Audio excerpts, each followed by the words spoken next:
Finally Moto వాళ్ళు reviewers యొక్క feedback ని అయితే తీసేసుకున్నారు. ఇంతకు ముందు వాళ్ళు ఏవైతే మొబైల్స్ ని లాంచ్ చేశారో అన్ని కూడా మనకు సేమ్ ప్యాటర్న్ తో సేమ్ డిజైన్స్ తో కనిపించేది.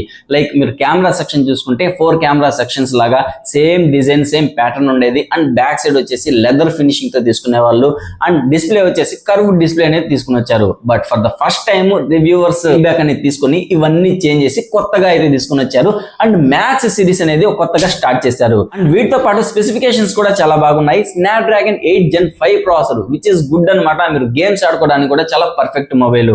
సో స్ట్రాంగ్ ప్రాసెసర్ తో వస్తుంది. And display 6.8 inches 2K resolution తో full HD+ display AMOLED display అనేది తీసుకుని వచ్చారు.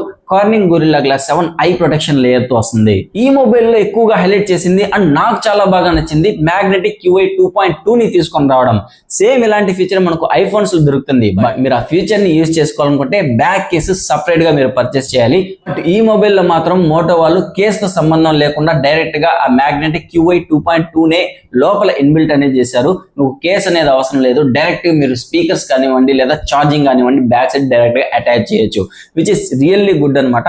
ఈ మొబైల్ సంబంధించి కంప్లీట్ డీటెయిల్స్ తెలుసుకోవాలనుకున్నట్లయితే డెడికేటెడ్ గా దీనికి ఒక వీడియో అనేది చేశాను. ఆ వీడియోని ఒకసారి మీరు ఖచ్చితంగా చూడాల్సిందే. ఇలాంటి ఇంట్రెస్టింగ్ అప్డేట్స్ కోసం మన ఛానల్ ని సబ్స్క్రైబ్ చేసుకొని వెంటనే ఛానల్ ని ఫాలో అవుతూ అయితే ఉండండి.